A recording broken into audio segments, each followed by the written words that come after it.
Vote দিতে গিয়ে সন্তানের জন্ম, অবাক হচ্ছেন? নির্বাচনের দিন এমনই এক ব্যতিক্রমী ঘটনা ঘটে সিরাজগঞ্জের একটি ভোট কেন্দ্রে।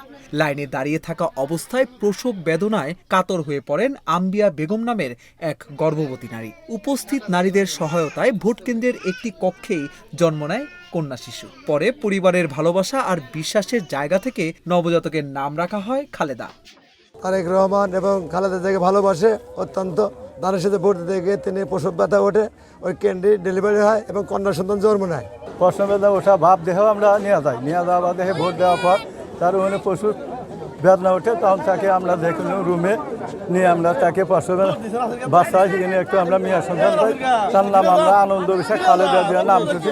ঘটনাটি জানার পর জেলা প্রশাসন তাৎক্ষণিকভাবে পরিবারটির পাশে দাঁড়ায়। নবজাতকের জন্য উপহার সামগ্রী, পুষ্টিকর খাবার এবং প্রয়োজনীয় সহায়তা নিয়ে বাড়িতে যান কর্মকর্তারা। সেই সাথে শিশুটির জন্ম নিবন্ধনও সম্পন্ন করা হয়। আমরা আমাদের প্রশাসনের পক্ষ থেকে তাকে কিছু উপহার সামগ্রী, মায়ের যে স্বাস্থ্য সংরক্ষণের জন্য বা স্বাস্থ্য ভালো রাখার জন্য পুষ্টিকর খাবার থেকে শুরু করে বাচ্চার শারীরিক যে সুস্থতা বা শারীরিক খোঁজখবর নেওয়ার জন্য আমাদের সিভিল সার্জন মহোদয় সহ আমাদের উপজেলা পরিষদ, উপজেলা প্রশাসনের সম্মানিত উপজেলা নির্বাহী অফিসার সহ আমাদের জেলা প্রশাসনের পুরো টিম আমরা আজকে এখানে এসেছি।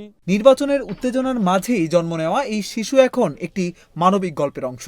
আর এই গল্প প্রমাণ করে ভোটের দিনও হতে পারে জীবনের সবচেয়ে আনন্দের দিন।